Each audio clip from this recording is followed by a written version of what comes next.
वतबीर क़ुलूबिना सय्यदना व मौलाना अबुल क़ासिम मुहम्मद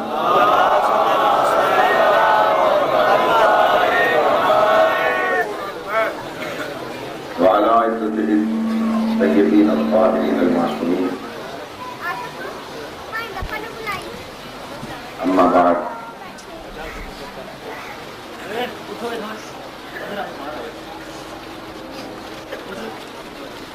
फ़क़द जाअ फ़िल क़ुरआनिल करीम बिस्मिल्लाहिर रहमानिर रहीम। एक सलावत पढ़ें बाबा।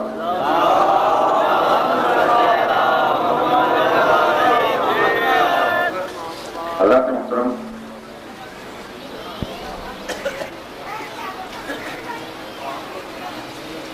वक्त बहुत महदूद है और ये जिक्र लामहदूद है, क्योंकि अभी आज़ानें शुरू हो जाएंगी और मैं आज़ान तक आपकी खिदमत में आ जाता हूँ। दोस्तान मोहतरम,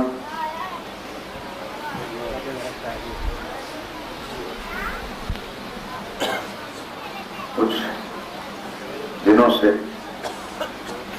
मुझे डॉक्टरों के कहने के मुताबिक दिल की कोई तकलीफ सी महसूस हो रही है। दुआ करें कि खुदावंद आलम आपके बीमार करबला सबके साथ मुझे भी शफा दें।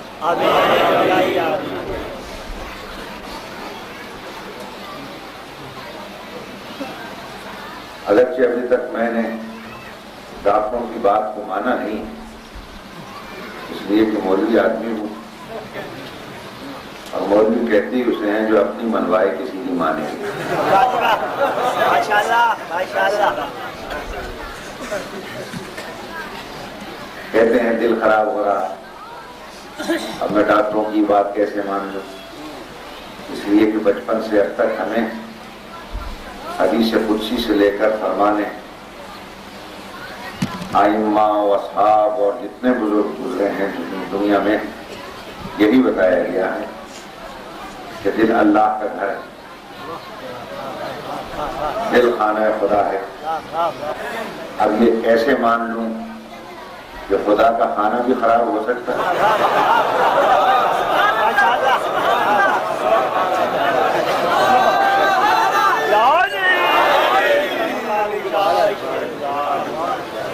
ये बात कम से कम मेरी समझ में नहीं है।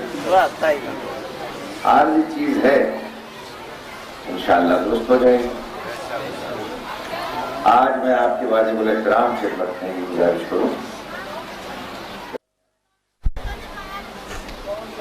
जहां जहां इस्लामी ब्लॉक है और जहां जहां इस्लामी ममालिक मुझे नजर आते हैं, चाहे वो बोस्निया है,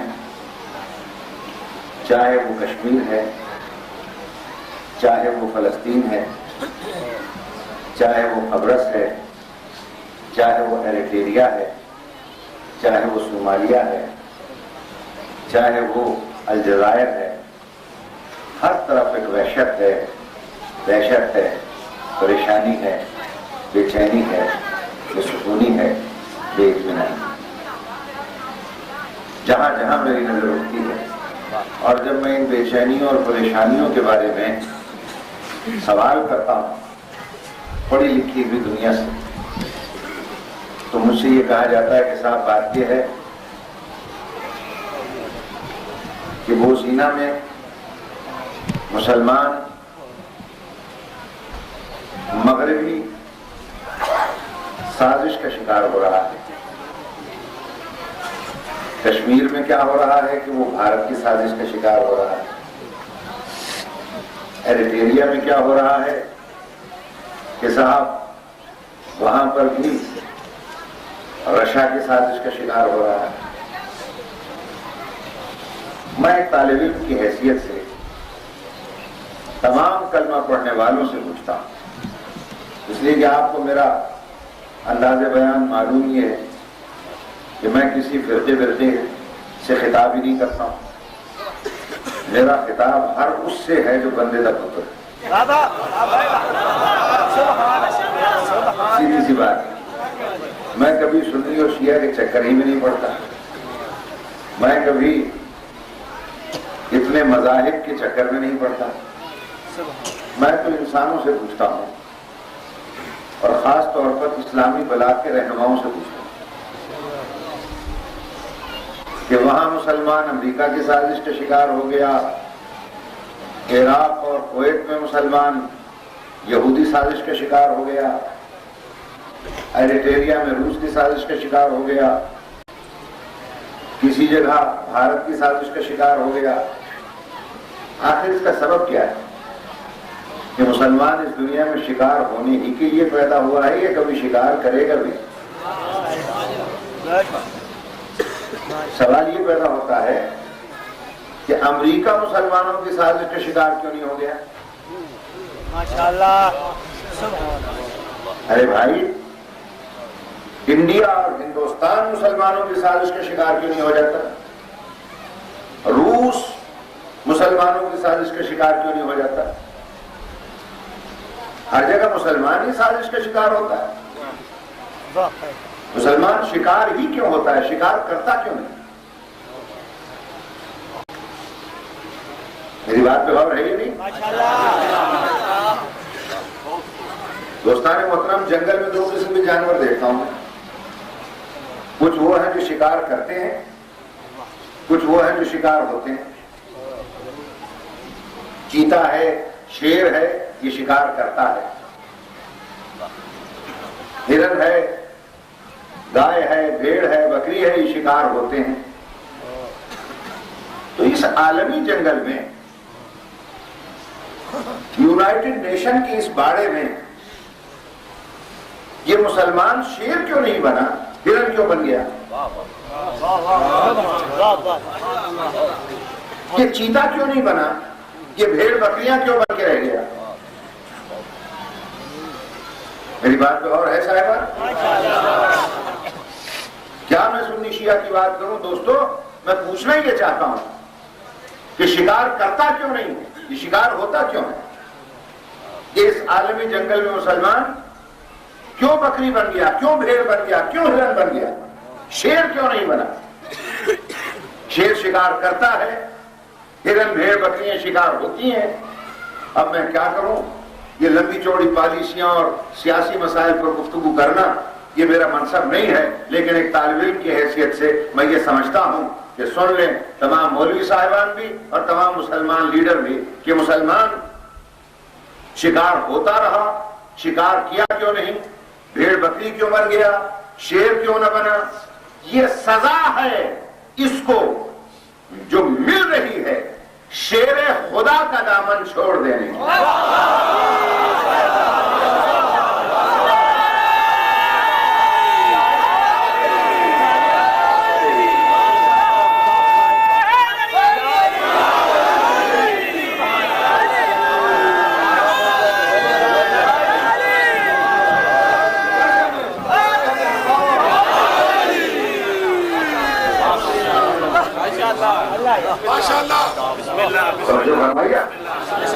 माशाअल्लाह। शेर खुदा का दामन थाम के चलो, फिर मैं देखता हूं कि तुम्हें कौन शिकार करता है। अरे ये मेरी फिक्र नहीं है, ये डॉक्टर इकबाल की फिक्र है। डॉक्टर इकबाल ने कहा हर जगह मुझे ये यहूदियों के जितने भी ये इबादत खाने, ये सिनेगॉग्स नजर आते हैं, ये खैबर क्यों बने हुए हैं? तो जवाब में डॉक्टर इकबाल ने कहा दे रहा खैबर शुदस बे हैदरी, ये सब इसलिए खैबर बन गए, क्या हैदर नहीं है?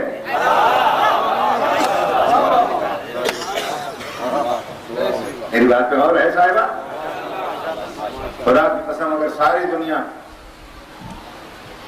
मेरे मौला का दामन थाम के चले तो न हिंदू साम्राज्य का शिकार हो सकता, न मगरबी साम्राज्य का शिकार हो सकता, न यहूदी साम्राज्य का शिकार हो सकता है, बशर्ते कि दामन उसका हाथ में हो। और याद रखिए मैंने दुनिया जहान का जायजा लिया है।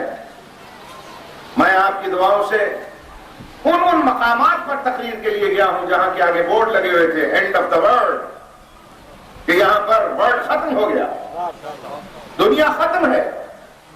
और जहां दुनिया खत्म हो रही थी वहां अली अली शुरू हो रहा। मैंने जितने भी मज़ाहिब हैं, चाहे वो खुद साख्ता है या खुदा साख्ता है, मैंने हर एक का जायजा लिया, हर एक का मुताला किया। अरे कैसा सुन्नी, कैसा शिया, कैसा देवबंदी, कैसा बरेलवी, और कैसा वहाबी, और कैसा चकरालवी, और कैसे ये हिंदू और मुसलमान और यहूदी और क्रिश्चियन। खुदा की कसम, मैं अपने महदूद मुताला के बाद इस नतीजे पर पहुंचा हूं, न इतने फिरके हैं न इतने मजहब हैं। दुनिया में फिरके हैं तो सिर्फ दो हैं, और मजहब है तो सिर्फ दो हैं। उसके अलावा न दुनिया में फिरके हैं और न दुनिया में मजहब हैं। मजहब हैं तो दो हैं, और फिरके हैं तो दो हैं। या दुश्मन हैदर है या आशिक हैदर है।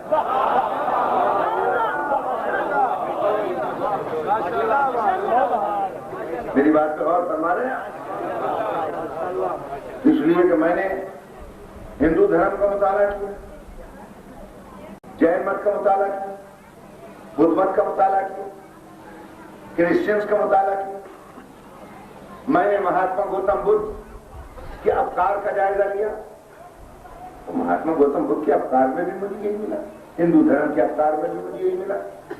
जब महात्मा गौतम बुद्ध ने जब सारी दुनिया छोड़ छाड़ दी और ध्यान और ज्ञान की मंजिलें उनकी शुरू हुई, जो उनकी सवाने हयात में लिखा हुआ मौजूद है, और उनकी सवाने हयात फारसी में भी है, अरबी में भी है, उर्दू में भी आपको मिलेगी, इंग्लिश में भी मिलेगी, हर जबान में मिलेगी। मामूली इंसान नहीं था गौतम बुद्ध, महाराजा का बेटा था, खुद महाराजा था।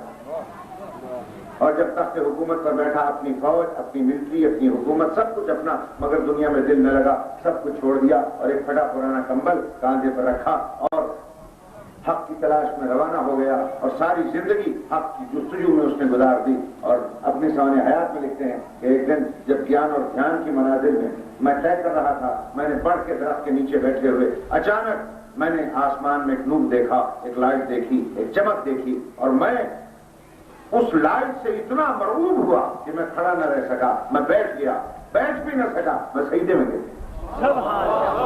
ये महात्मा गौतम बुद्ध के लफ्ज़ हैं।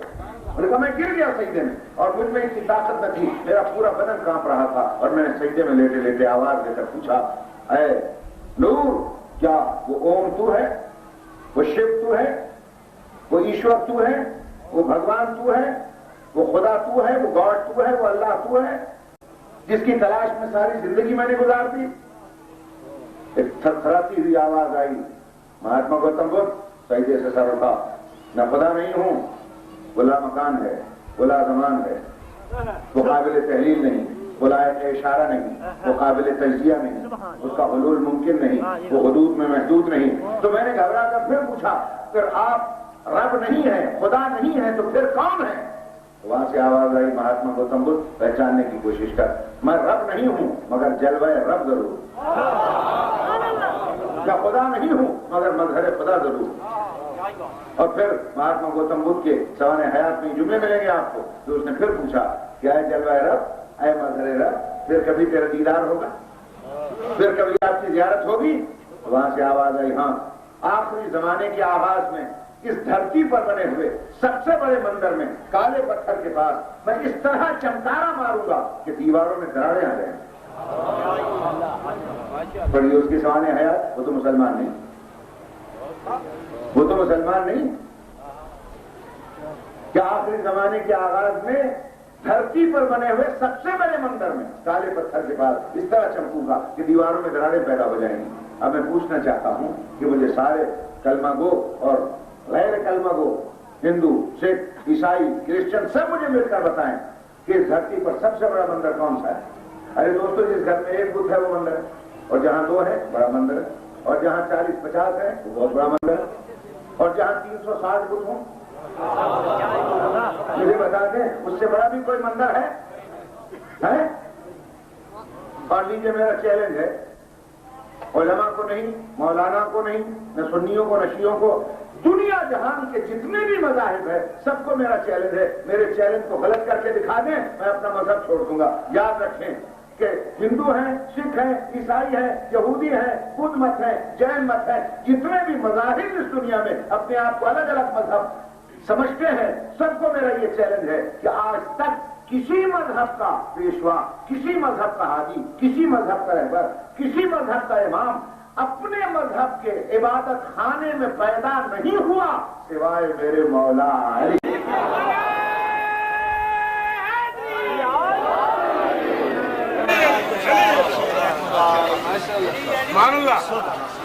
माशाअल्लाह और जो है दोस्तों सिवाय मेरे मौला अली कोई आज तक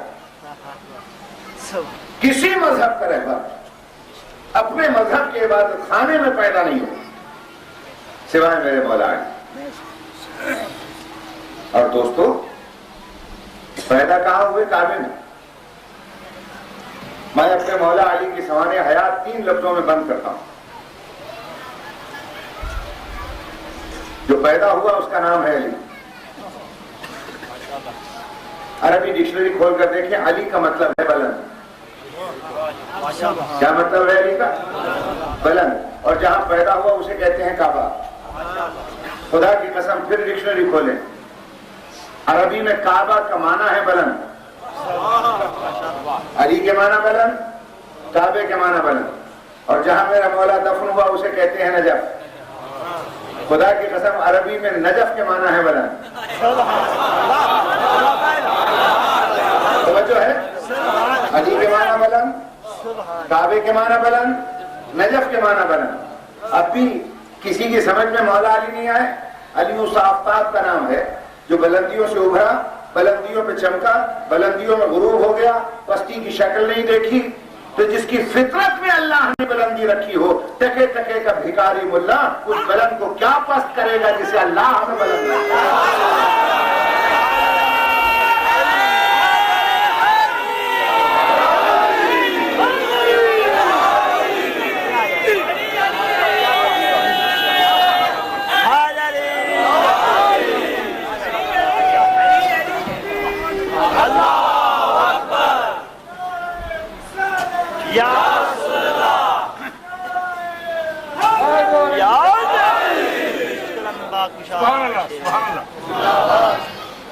तवज्जो है दोस्तों ये नहीं?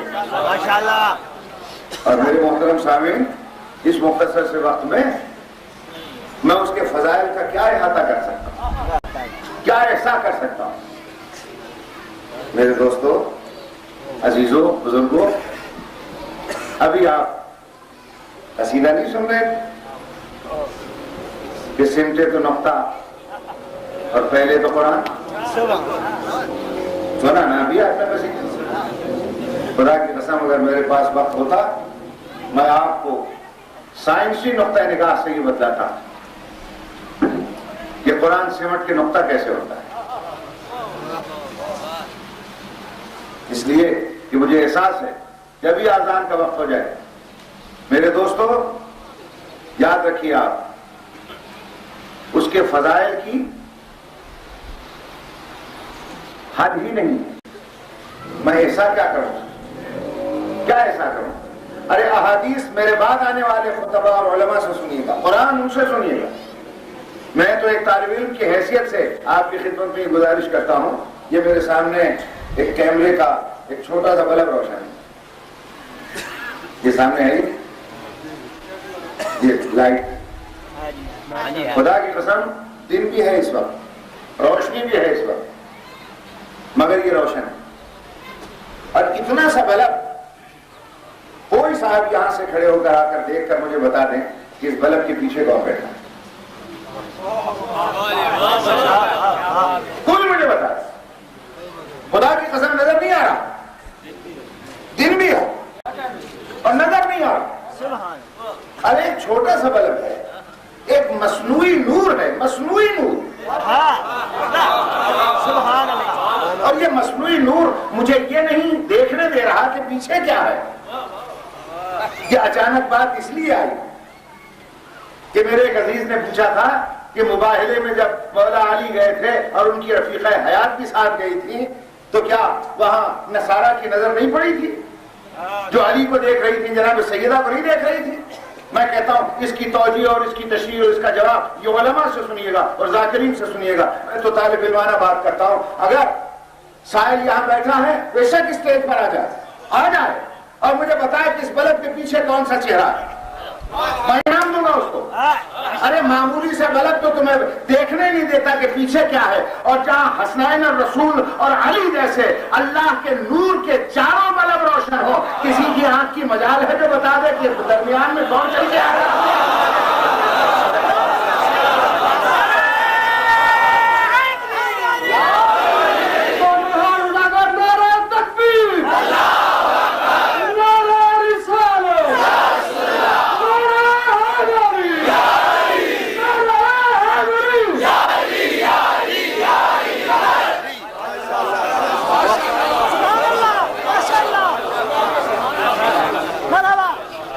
मैं लंबी चौड़ी तशरीहों में जाने का आदी नहीं, मैं दो बात करता हूं, जिंदगी और फितरत और साइंस की हर इजाद अजमत आले मोहम्मद की दलील बन के सामने आए।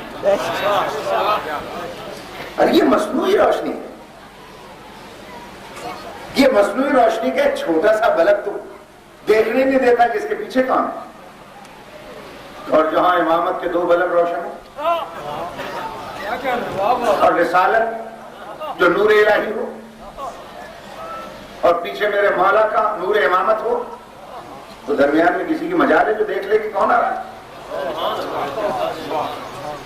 अरे मैं कहता हूं नसारा की तो मजाल ही कुछ नहीं है, वो तो बेचारे क्या, उनकी कोई हकीकत ही नहीं है। सैयदुल मलाइका, अंबिया का सरदार, हामिल वही, रोज का आने वाला, चक्की चलाने वाला, झूला झूलाने वाला, सामने भी नहीं।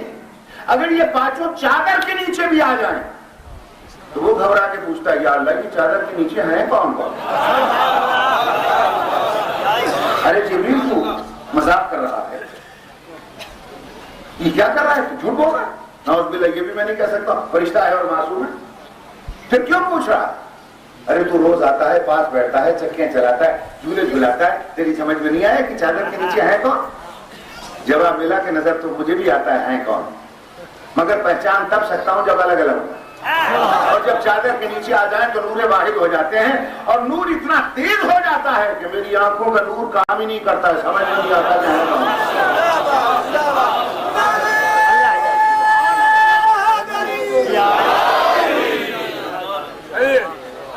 ये तो जुमला मोतरजा है जो मैंने अर्ज किया। अब आइए मैं इख्तिताम पर एक बात और अर्ज करूं और फिर मैं आपसे इजाजत लेता हूं। मेरे मोहतरम सामीन, याद रखिएगा, ये लाइट जिसे आप कहते हैं, ये नूर जिसे आप कहते हैं, इसका मरकज सूरज है। ये जो हमारा सोलर सिस्टम है, निजाम शमसी जिसे कहते हैं, जिसके अंदर अतारुद है, मरीख है, मुश्तरी है, जमीन है, ज़ुहल है, ये जितने भी हैं, उसका मरकजी जो सैयारा है, सितारा है, वो सूरज कहलाता है। अब आजान भी हो गई, आप एक सलावत पढ़ ले मिलकर बाबा मेरा मोहम्मद वाला।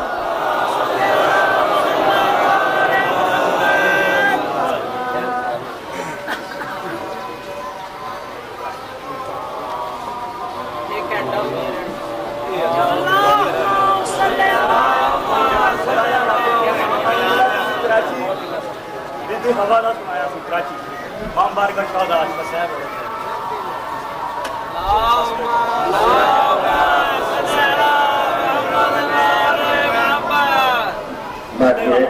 आज़ान का एहतराम बहुत जरूरी है, इसलिए कि हमारे आइम्मा ने भी आज़ान का एहतराम, इसलिए जब तक ये आज़ान हो रही है आप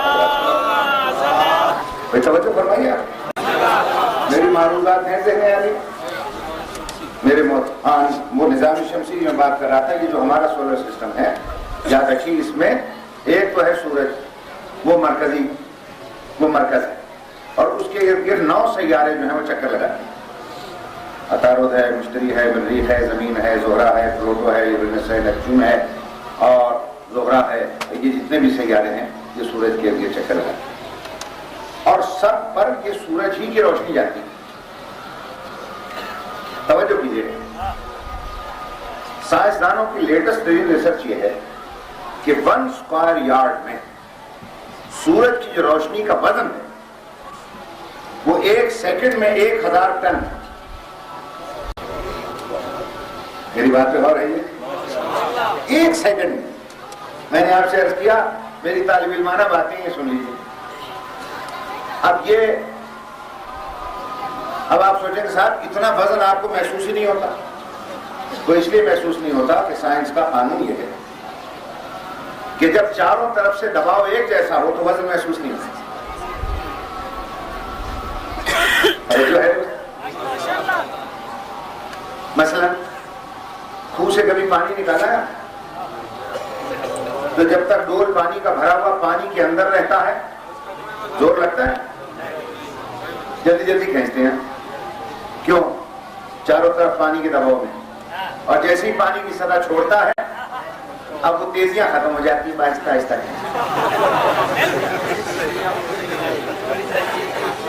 एक बात तो रही है, तो हमेशा याद रखिए कि जब दबाव खत्म हो जाए तो फिर वजन महसूस होता है और दबाव में वजन महसूस नहीं होता। तो चूंकि चारों तरफ से रोशनी का दबाव है आपको वजन महसूस नहीं होता। 1 स्क्वायर यार्ड में यानी 1 मुरब्बा फीट मैं कह देता हूं, चलिए 1 सेकंड का वजन है।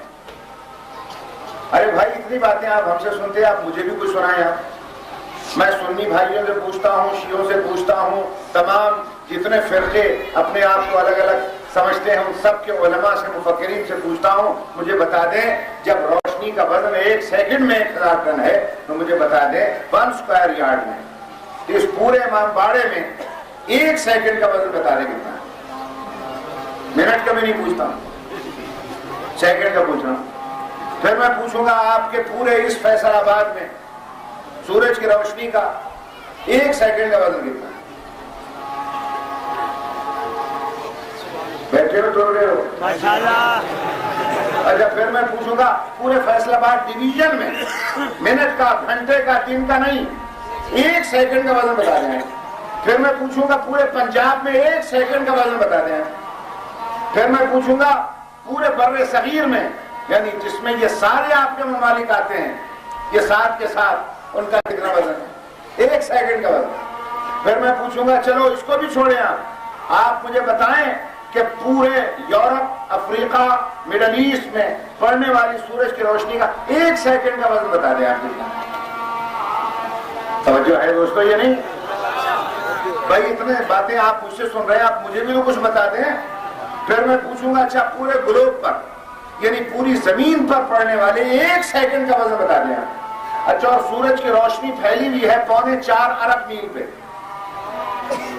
4.25 अरब मील। मैं तो देहाती आदमी हूँ, मुझे तो 20 से आगे गिनती नहीं आती, क्योंकि मैं जिस इलाके से ताल्लुक रखता हूँ वहाँ 20 के बाद गिनती खत्म हो जाती है। तो कहते हैं 1 2 3 4 समझ में आ रही बात के नहीं। तो अब आप मुझे ये फरमा दीजिए कि मुश्तरी पर, जोहरा पर, मरीख पर, अतारुद पर, जोहल पर, फिर आपके चांद पर, फिर इन सैयारों के जितने चांद हैं उन पर, प्लूटो पर, यूरेनस पर, नेपच्यून पर ये सूरज की रोशनी जो पड़ रही है 1 सेकंड का वजन बता दें। भाई मैं सबसे पूछता हूं, सुन्नी शिया उलमा मिलकर बताएं, साइंसदान मिलकर बताएं, मुफक्किरीन मिलकर मुझे बता दें 1 सेकंड रोशनी का वजन सूरज का कितना है जो पूरे इस सोलर सिस्टम में फैला हुआ है 4.25 अरब मील। 1 सेकंड का वजन।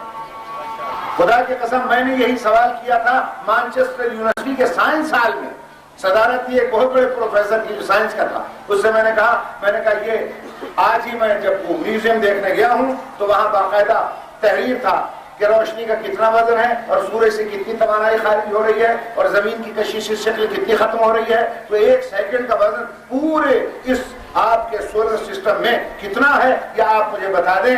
तो वो चकरा गया बेचारा, उसे कहने लगा ठीक है मैं साइंस का प्रोफेसर हूं, मैं इतना ही बता सकता हूं कि अगर सारे दरिया और समंदर स्याही बन जाएं और जितने भी दरख्त हैं वो कलम बन जाएं और इंसान लिखने वाले बन जाएं तो भी सूरज की रोशनी के 1 सेकंड का वजन नहीं बता सकेंगे कि पूरे सोलर सिस्टम में कितना है। मैं ना हदीसों में ले जाता हूं आपको, ना कुरान मजीद में, जो उलमा और रासिखून फिल इल्म का काम है वो ले जाएं। मैं तो एक तालिब इल्म की हैसियत से अपने सारे सुन्नी शिया उलमा से सिर्फ इतना पूछना चाहता हूं कि जिस सूरज की रोशनी के 1 सेकंड का वजन आपके सारे कंप्यूटर से लेकर जहनों तक ये नहीं बता सकते 1 सेकंड का वजन कितना है, तो उस मेरे मौला अली के फजाइल का वजन और उनका इहाता कौन कर सकता है, जिसने इस सूरज को 1 दफा नहीं, 2 दफा नहीं, 3 दफा नहीं, 17 मरतबा उंगली के एक इशारे से पलटाया हो।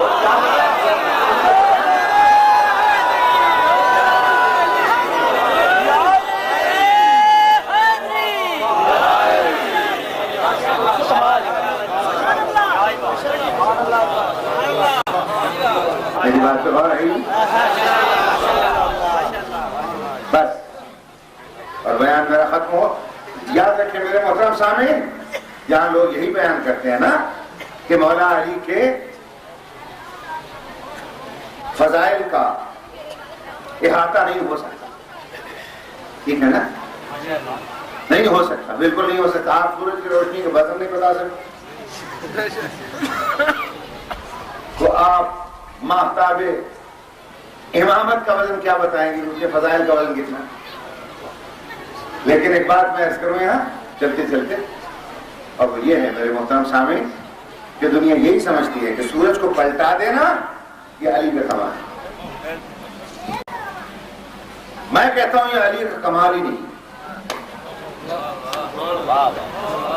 सूरज को पलटा देना ये अली का कमाल है, कोई कमाल नहीं। ये तो अली की अदाएं थी।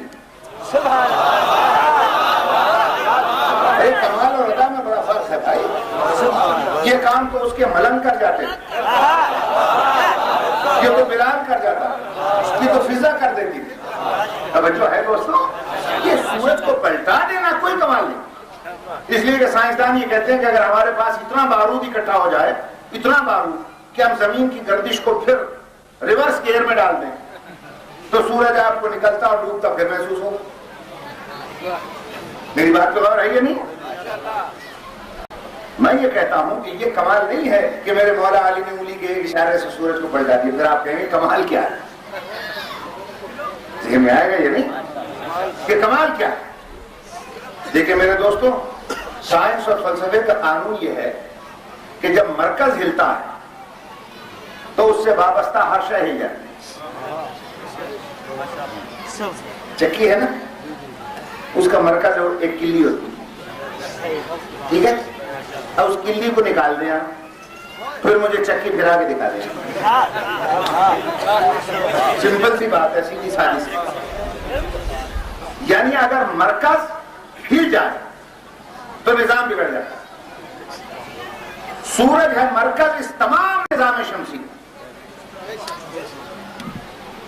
जब ये निकलता है तो कैसे कि जब जमीन के 3000 मील पर सेकंड ये जमीन की स्पीड, इस स्पीड से जमीन अपने महवर के इर्द गिर्द घूम रही है। 1 सेकंड में 3000 मील। ये थोड़ी रफ्तार नहीं है, गोली की रफ्तार है 20 मील फी सेकंड। बंदूक की गोली निकलती है ना राइफल की, वो आधा मील करती है 1 सेकंड में, और ये 3000 मील है इसकी रफ्तार घूमने 1 सेकंड में। तो करोड़ों मील का चक्कर जब ये लगाती है तो सूरज निकलता है और फिर डूबता है। मेरी बात तो और है। और बाकी जितने भी सैयारे हैं वो भी अपने महवर के इर्द गिर्द घूम रहे हैं, तो उनके भी करोड़ों चक्कर, करोड़ों मील, जमीन के भी करोड़ों मील के चक्कर, ये सब ये चक्कर चलते हैं तो सूरज निकलता और गुरूब होता महसूस होता। तवज्जो हो तो मैं अर्ज करूं, मेरी हिम्मत नहीं है इतनी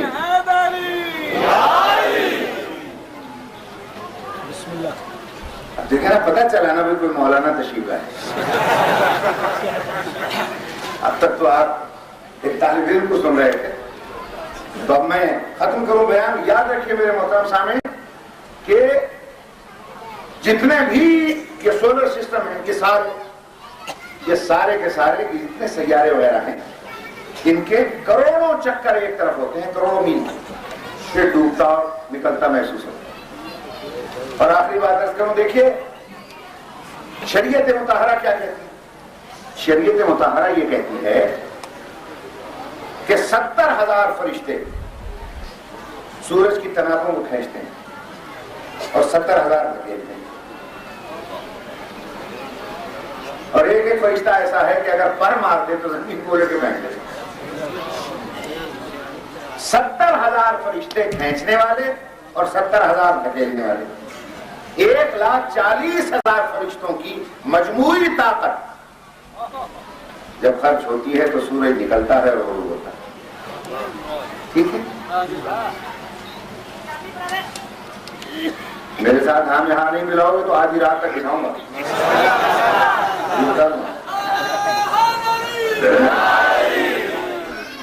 तो दोस्त है मुख्तरम, सूरज निकलता है और फिर डूबता है। तो अब दुनिया इसी को, दुनिया की समझ में ये मौजूद ही नहीं आया आज तक कि जमीन के करोड़ों मील के चक्कर एक तरफ, जमीन से 13 लाख गुना बड़े सूरज का वजन एक तरफ, 70,000 खींचने वाले और 70,000 धकेलने वाले फरिश्तों की मजमूई ताकत एक तरफ, और जमीन पर बैठे हुए मेरे मौला की उंगली का इशारा है।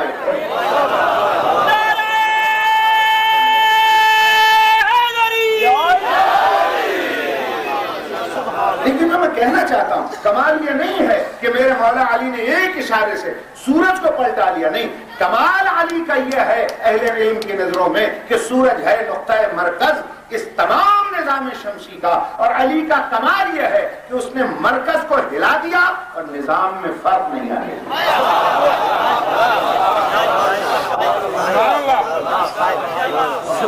समझ में आ रही बात? मरकज हिल गया और निजाम में फर्क नहीं आया।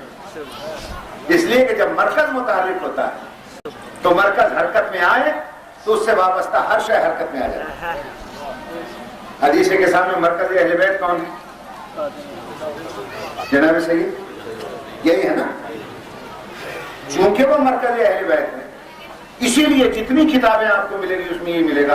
कुल्लमा दखलत फातिमा, जब जब जनाब सैयदा आई पैगंबर अकरम की खिदमत में हुजरे में दाखिल हुई, कामा रसूलुल्लाह, पैगंबर के साख्ता ताजीम के लिए खड़े। तो लोग ये समझते हैं कि शायद बेटी समझ के ताजीम के लिए खड़े हो रहे। ये मेरे दोस्त अगर बेटी समझ के खड़े होते, आज हर बात पर वाजिब हो जाता कि खड़े होकर बेटी का इस्तेमाल। चूंकि जनाब सैयदा है मरकज अहले बैत, और जब मरकज मुतहर्रिक है तो मरकज के हरकत में आती हर शय हरकत में आ जाती। समझ में आ रही बात? और जनाब पैगंबर अकरम एक दफा नहीं, 2 दफा नहीं, 3 दफा नहीं, 4 दफा नहीं, जब जब जनाब सैयदा आई पैगंबर खड़े हो गए। यह नहीं है कि पैदल चल के आई तो खड़े हुए, नहीं, किताबों में क्या है, साल 2 साल की थी, घुटनियों चल के आई तो खड़े हो गए, 5 साल की आई तो खड़े हो गए, 10 साल की नहीं आई तो खड़े हो गए। और पैगंबर जब इस दुनिया से जा रहे थे, शहजादी को उनकी 18 साल, अलाला का आलम न कहा का आलम, मगर मौलवी ने लिखा जैसे ही जनाब सैयदा हुजरे में गई कोहनियों की टेक लगा के खड़े हो गए। मजलिस, और फिर क्या है, जहां खुद बैठते वहां बिठाते, सैयदा तुम यहां पे। और मैंने उलमाए आलाम से सुना, खुदा की कसम, कि जब तक जनाब सैयदा बैठी रहती पैगंबर खड़े रहे, खड़े रहे। मसाइब नहीं पढ़ना मैंने, ये तो दरमियान में तज़किरा आ गया, इसलिए मैं 2 लफ्जों में इसको खत्म कर रहा हूं। क्यों मेरे मोहतरम सामीन, जिस खातून का आलमीन का सरदार यूं खड़े होकर इस्तकबाल करे सारी जिंदगी, क्या उसके दिलो दिमाग में ये बात नहीं बैठ जाएगी कि जब आलमीन का सरदार मेरा यूं इस्तकबाल करता है, अब मैं जहां जाऊंगी मेरा इसी तरह इस्तकबाल होगा, अब मैं जहां जाऊंगी मेरी इसी तरह ताज़ीम होगी। यही सोच के एक जगह चली गई। इसी तरह इस्तेफार हो। खुदा की कसम, जिसे आते ही रसूल खड़े होके बिठा देते थे, 4 घंटे खड़े रहे। इसी जबान से नहीं निकला रसूल की बेटी खाती होगी बैठे। चलो कोई कह देता आप क्यों आ गए, हम आपके दरवाजे पे आ जाते, मगर नहीं, रहमत की बेटी थी, रहमत के अंदाज में चल के गई, रहमत के लहजे में बोल रही, मिजाज में तेजी नहीं, तबीयत में गुस्सा नहीं, बड़े आराम से फरमा रही थी, मेरे बाप के दोस्तों, मुझे पहचानो, मैं फातिमा, मैं तुमसे हुकूमत कुछ नहीं मांगती, मेरे बच्चों का वाहिद गुजारा ये जमीन का टुकड़ा है, मुझे वागुजार करो। जो कुछ सख्त बात तो नहीं बोलो। क्या जवाब मिला? जो भी जवाब मिला सुन के घर आ गई। घर के दरवाजे पे खड़ी थी छोटी फातिमा। छोटी फातिमा ने बिस्मिल्लाह कह के माँ का इस्तकबाल किया और सिर्फ इतना पूछा, अम्मा दरबार में क्या बोली? तो बेटी का सर सुन के एक ही जुमला कहा कि बेटा, जो दरबार की हालत आज मैंने देखी है, अगर यही हालत रही तो तेरी चादर भी खैर। वो थी नबी की बेटी, ये थी अली की बेटी। बड़ी में अपने बाप का जमाल, छोटी में अपने बाप का जलाल। कोई शय दोनों में जमा नहीं, एक में रहमत, एक में जलाल। अब इसे हादिसा कहूं, इनकलाब कहूं, इत्तेफाक कहूं, क्या कहूं कि एक शय दोनों में जमा हो गई, नबी की बेटी में और अली की बेटी में, कि दोनों को दरबार जाना, नबी की बेटी को भी और अली की बेटी को भी। मगर दोनों के दरबार जाने में बड़ा फर्क था। नबी की बेटी घर के साथ मस्जिद थी, मस्जिद में दरबार था, और जब अली की बेटी गई, क्यों फैसलाबाद वालों, ईमान से बताना क्या घर के साथ खड़ी, घर से हजारों मील दूर, परदेश का मकाम, कोई वाकिफ नहीं, कोई शनासा नहीं। मुझे उसी मुक़द्दरा इस्मत की कसम, जो 9-9 मील पैदल चल के आ गई, जो बहुत थकी, जब दमिश्क के चौक में पहुंची तो मलका यसरिब समझकर इस्तकबाल करने वालों ने इतने फूल बरसाए, इतने फूल बरसाए कि अली की बेटी दमिश्क के चौक में घुटने पर सर रखे बैठी।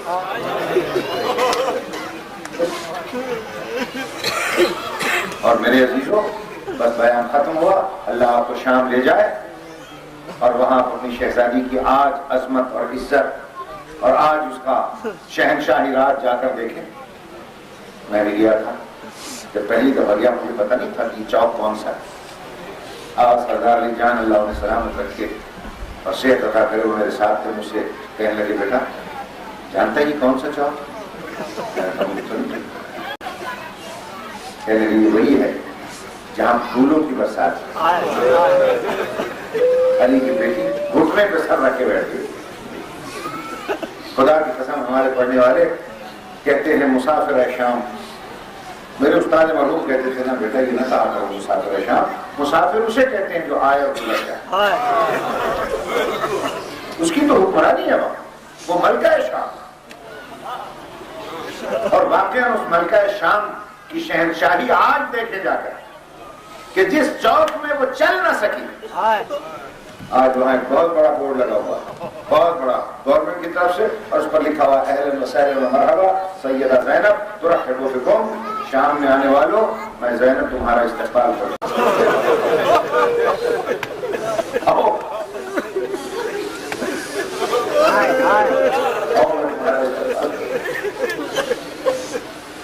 और जब मैं उसके मज़ार अक़दस पे पहुंचा तो खुदा की कसम वहाँ एक बहुत बड़ा बोर्ड लगा हुआ था, वो भी गवर्नमेंट ने लगाया हुआ था, क्योंकि शाम में पर्दे का रिवाज नहीं है तकरीबन।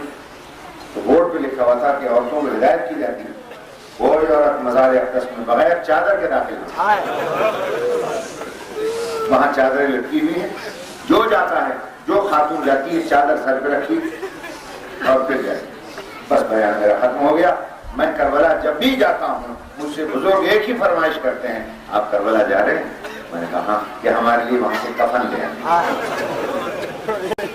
खुदा की कसम, जो भी मंगाता है करबला का कफन, मैं बड़ा परेशान होता हूँ कि भाई किसी ने आज तक ना कहा नजफ से कफन लाना।